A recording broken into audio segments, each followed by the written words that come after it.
What's up guys, CJ here, and welcome to a very special edition of our Game of Thrones coverage here on the Hybrid Network, as we're taking a little time to break down a theory I'm personally really intrigued by. The Game of Thrones fanbase is no stranger to fan theories. In fact, the massive, sprawling, multi-layered Song of Ice and Fire series might have more specific, unique theories than any other book saga before it. So you might have seen this one floating around, especially on the TV side as we near the end of Season 7 and the threat of the White Walkers moves from the back burner to clear and present danger. But I'll cut right to it. Is the Night's King really Bran Stark? This theory might sound absolutely ludicrous on the face of it, and believe me, I was right there with you when I first saw some of you guys mention it in the comments and some of the chatter around Twitter and Facebook. And I know what you're thinking. He couldn't be. We've seen the Night's King creation in that flashback sequence, and the same actor from that scene is the Night's King, literally, so it's pretty clearly not Bran.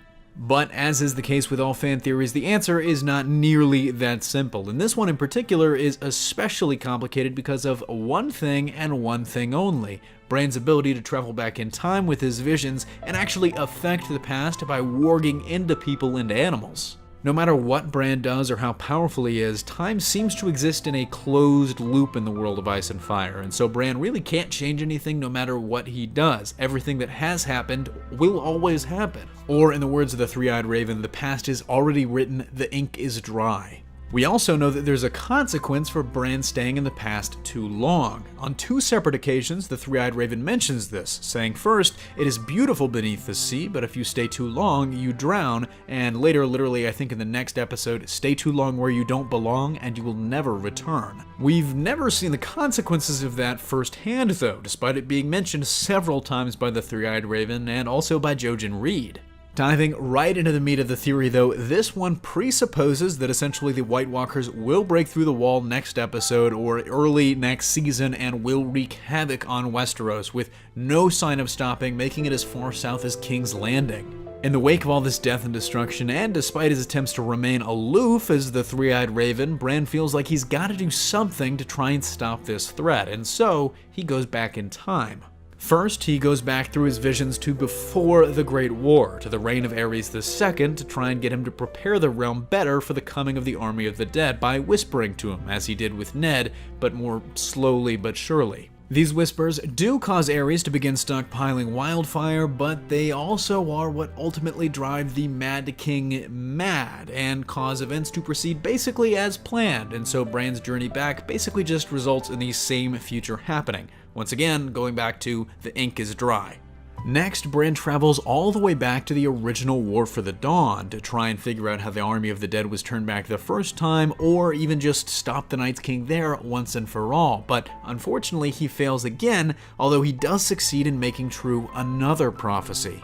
That prophecy is that Bran and Bran the Builder, the legendary constructor of the Wall in Winterfell, are one and the same, something that's at least hinted at a little bit in the text as passages point to the Builder being a great builder even as a child, somehow knowing how things are supposed to be built. Oh, and there's also this image from a Game of Thrones special feature back from, I think, 2012 in Season 1, which seems to show the Builder overseeing the construction of the wall on a litter and kind of hunched over being carried by people, which could be a hint that he too is a cripple. Finally though, having not stopped the Night's King, Bran travels back in time further than he ever has before, to the creation of the Night's King himself, which we'd seen previously in that flashback scene with the Children of the Forest, performing that ritual on the same actor that actually plays the king himself, which I mentioned earlier. In going back to that ritual, or maybe even just before it, many think Bran will warg into the Night's King in a final ploy to stop him, or convince the Children of the Forest to never carry out the ritual in the first place, but he can't, and it proceeds as planned. But in a twist, this final trip back finally fulfills the promise of the Three-Eyed Raven. Bran's gone back too far, and he can no longer return to the present, so he's stuck in the Night's King's body.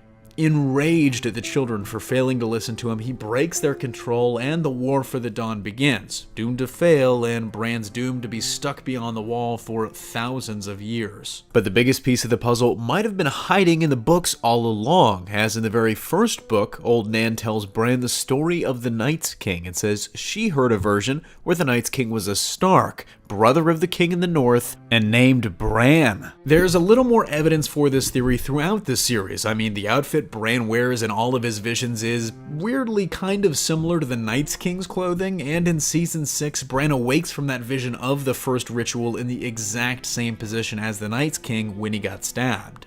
This would also help explain why the Night's King seems to have a knack for knowing things he shouldn't know. Like, for example, in this past episode, that Daenerys would come with her dragons and that he should bring literally dragon-sized chains to haul it out of the water. The theory is not without issues though, I'll admit that, and commenters on a pretty comprehensive Reddit post of the topic point out that the children should have been able to realize that the man they were performing the ritual on had been warged into, something that they themselves have the ability to do.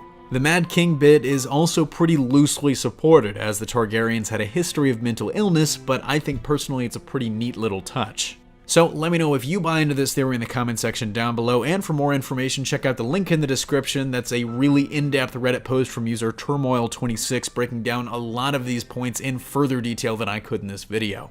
But that's going to do it for me here. Thanks for watching. Don't forget to smash that like if you like what you saw, subscribe for more great content every single day, and consider turning on your notifications to be alerted every time we upload a new video. Signing off, this is CJ, and I'll see you next time.